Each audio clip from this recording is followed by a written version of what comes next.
शिक्षा पर महात्मा गांधी के उद्धरण। वो शिक्षा जो हमें अच्छे और बुरे के बीच अंतर करना, एक को आत्मसात करना और दूसरे को त्यागना नहीं सिखाती, वह एक मिथ्या नाम है।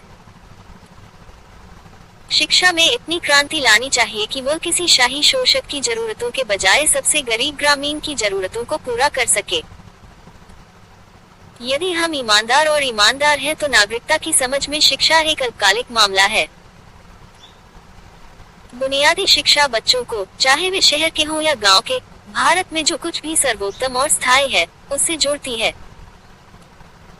क्या शिक्षा प्रशिक्षणाधीन बच्चों की पूर्ण मर्दानगी को उजागर करने की कला नहीं है?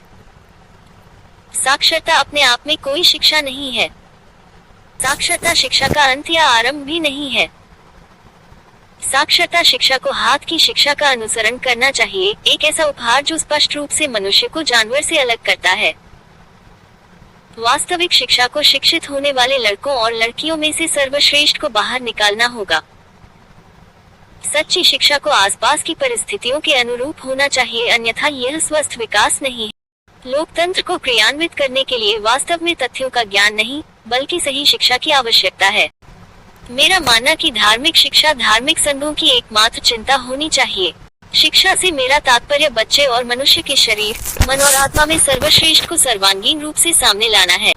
आध्यात्मिक प्रशिक्षण से मेरा तात्पर्य हृदय की शिक्षा से है। मेरे नियंत्रण में 2 स्कूलों में प्राप्त अनुभव ने मुझे सिखाया है कि सजा बच्चों को शुद्ध नहीं करती है, अगर कुछ करती है तो उन्हें कठोर बनाती है। हम छोटे बच्चों पर वर्णमाला थोपकर और इसे सीखने की शुरुआत बनाकर इसे खत्म कर देते हैं। मैं कताई और बुनाई को किसी भी राष्ट्रीय शिक्षा प्रणाली का आवश्यक हिस्सा मानता हूँ। विश्वविद्यालय शिक्षा का उद्देश्य लोगों के सच्चे सेवक बनाना होना चाहिए, जो देश की आजादी के लिए जिएंगे और मरेंगे।